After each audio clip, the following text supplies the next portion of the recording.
विश्व का पहला यूनिवर्सिटी से लेकर कला संस्कृति में समृद्ध है बिहार। आज हम वो बिहार दिखाएंगे आपको जो न्यूज मीडिया आपको कभी नहीं दिखाता।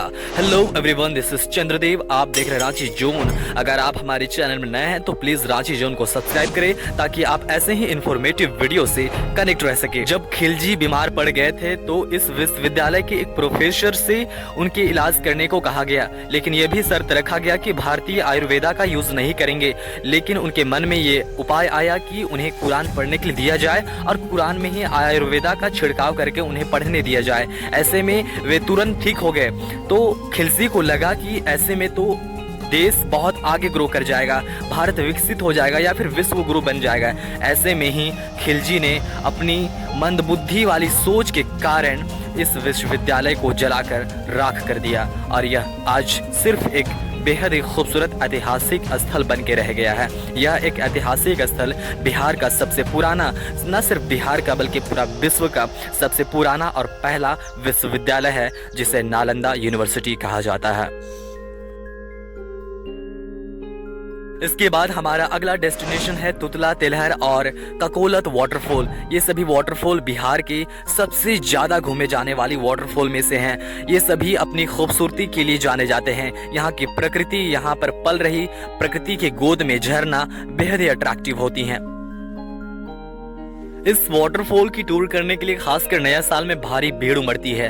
पटना से ही नहीं बल्कि पूरे बिहार से लोग इस वाटरफॉल को देखने के लिए आते हैं। यहाँ पर जब आप जाएंगे तो आपको ऊंचे ऊंचे पहाड़ों से होकर जाना पड़ेगा। आपको दूर दूर तक हरियाली नजर आएंगी, आपको प्रकृति का खूबसूरती नजर आएगा जहाँ पर आप मंत्रमुग्ध हो जाएंगे। ऐसे ऐसे नज़ारे आपको नजर आएंगे कि आप यहाँ पर मदहोश हो जाएंगे, क्योंकि प्रकृति का खूबसूरती ही ऐसी होती है कि लोग इसके तरफ खींचे चले जाते हैं। टॉप 10 टूरिस्ट प्लेसेस में से हमारा अगला डेस्टिनेशन है संजय गांधी बायोलॉजिकल पार्क। पटना का यह बेहद ही खूबसूरत जूलॉजिकल पार्क है। यहाँ पर जब आप ट्रैवल करने के लिए जाएंगे तो आपको बहुत सारे जानवर देखने के लिए मिल जाएंगे। चाहे आपको शेर देखना हो या बंगाल टाइगर देखना हो, चाहे आपको बहुत सारे जानवर देखने हो, चाहे आपको उसमें से मछली घर ही क्यों ना देखना हो, चाहे आपको सांप घर क्यों ना देखना हो, आपको सभी चीजें यहाँ पर दिख जाएंगी जो आम तौर पर देखने के लिए नहीं मिलता है। बिहार के टॉप 10 टूरिस्ट प्लेसेस में से यह संजय गांधी जूलॉजिकल पार्क बेहद ही अट्रैक्टिव है। यहाँ पर लोग सिर्फ पटना से नहीं बल्कि पूरे बिहार से एक दो नहीं बल्कि सैकड़ों हजारों की संख्या में विजिट करने के लिए आते हैं। 1973 में खोला गया इस जूलॉजिकल पार्क में एक साल में करीब 44 से लेकर 55 लाख तक लोग विजिट करने के लिए आते हैं। यहाँ पर जब आप जाएंगे तो 800 से भी अधिक जानवर देखने के लिए मिल जाएंगे। हमारा अगला डेस्टिनेशन है बोध गया। गया में सिचुएटेड यह बेहद ही खूबसूरत बुद्ध का स्टैचू और यह बेहद ही खूबसूरत मंदिर और पार्क आपको यहाँ पर देखने के लिए मिल जाएगा। जब आप यहाँ पर विजिट करने जाएंगे तो आपको बहुत सारे ऐतिहासिक चीजें यहाँ पर देखने के लिए मिलेंगी। कहा जाता है कि यहीं पर भगवान बुद्ध ने अपनी शिक्षा ग्रहण की थी।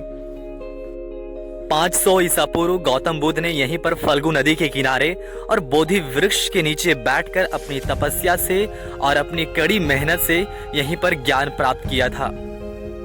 यह बिहार का ही नहीं बल्कि पूरे भारत का सबसे ज्यादा घूमे जाने वाले टूरिस्ट प्लेसेस में से एक है। 80 फीट की ऊंचाई वाली यहाँ पर गौतम बुद्ध की प्रतिमा दिख जाएगी। 1989 में दलाई लामा के द्वारा देश का सबसे ऊंचा बुद्ध मूर्ति की स्थापना यहाँ पर करवाई गई थी। बिहार की इन सभी खूबसूरतियों के बारे में जानकर आपको कैसा लग रहा है कमेंट में जरूर बताएं। और अगर आप ऐसे ही इंफॉर्मेटिव वीडियो से कनेक्ट रहना चाहते हैं तो प्लीज रांची जोन को सब्सक्राइब करें। और अगर आप बिहार को करीब से जानना चाहते हैं तो प्लीज रांची जोन से हमेशा कनेक्ट रहें। हमारा अगला डेस्टिनेशन है बुद्धा स्मृति पार्क, जो बिहार का सबसे ज्यादा घूमे जाने वाली पार्क में से एक है। पटना स्टेशन से बिल्कुल करीब इस पार्क को 125 करोड़ की लागत से बनाया गया था। दलाई लामा ने लोगों के लिए इस पार्क को समर्पित किया था ताकि लोग यहाँ पर विजिट कर सके, घूम सके और अपना समय व्यतीत कर सके। 200 फीट का ऊंचा एक स्तूप बनाया गया है जो बेहद ही अट्रैक्टिव है, जो इस पार्क को सबसे ज्यादा अट्रैक्टिव बनाता है। यह पटना का सबसे बड़ा और सबसे ज्यादा घूमे जाने वाले पार्क में से एक है, बुद्ध स्मृति पार्क। यहाँ पर जब आप जाएंगे तो आपको बहुत सारे ऐसी ऐतिहासिक चीजें भी देखने के लिए मिलेंगी जो बेहद ही खूबसूरत होंगी। उसके अलावा आप यहाँ पर जाके इसकी हरियाली, इसकी खूबसूरती या फिर इसके अगल बगल आप जाकर विजिट कर सकते हैं, टहल सकते हैं। यहाँ पर आपको बहुत सारे खूबसूरत नज़ारे देखने के लिए मिल जाएंगे।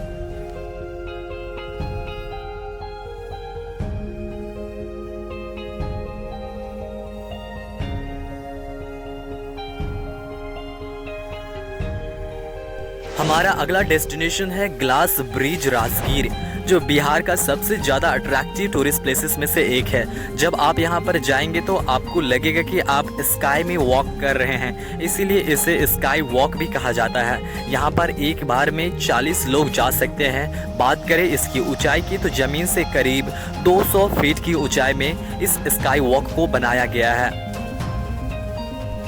बिहार के टॉप 10 टूरिस्ट प्लेसेस में से हमारा अगला डेस्टिनेशन है वाल्मीकि टाइगर रिजर्व। यहाँ पर जाएंगे तो आपको खुले में बहुत सारे जानवर देखने के मिल जाएंगे। एक तरह से कहा जाए तो यह एक वाइल्ड लाइफ सेंचुरी सफारी है, जहाँ पर आप सफर कर सकते हैं, सफारी कर सकते हैं, जहाँ पर आपको बहुत सारे जंगली जानवर खुलेआम देखने के लिए मिल जाएंगे। यह बेहद ही खूबसूरत पार्क है, जहाँ पर आप जाकर विजिट कर सकते हैं। यह एक नेशनल पार्क है। यहाँ पर गाड़ी बुकिंग करके जब आप इस टाइगर रिजर्व पार्क का विजिट करेंगे तो आपको हाथी, शेर, भालू या फिर हिरन जैसे जानवर आपको खुलेआम दिख जाएंगे।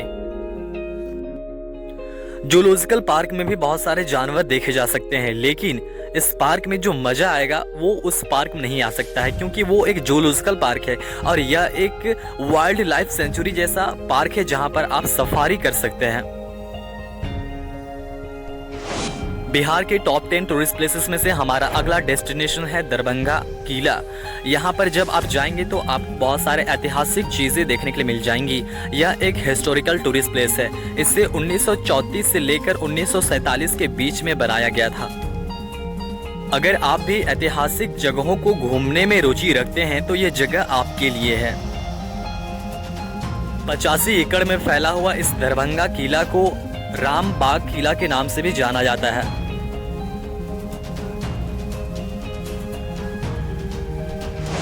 उसके बाद हमारा अगला डेस्टिनेशन है मरीन ड्राइव पटना।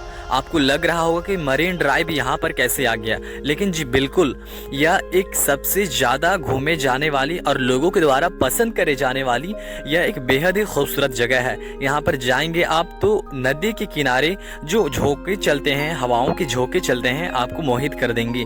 ठंडी ठंडी हवाओं के झोंके और यहाँ पर आपको समुंदर जैसी नदियों को देखना, इनकी लहरों को देखना और पकौड़े के साथ चाय पीना बेहद ही खूबसूरत लगता है। ऐसे ही इंफॉर्मेटिव वीडियो के लिए और पटना बिहार को करीब से जानने के लिए प्लीज रांची जोन को सब्सक्राइब करें, इंस्टाग्राम और फेसबुक में फॉलो जरूर करें। And thanks a lot for watching. मिलते हैं और भी खूबसूरत वीडियो के साथ।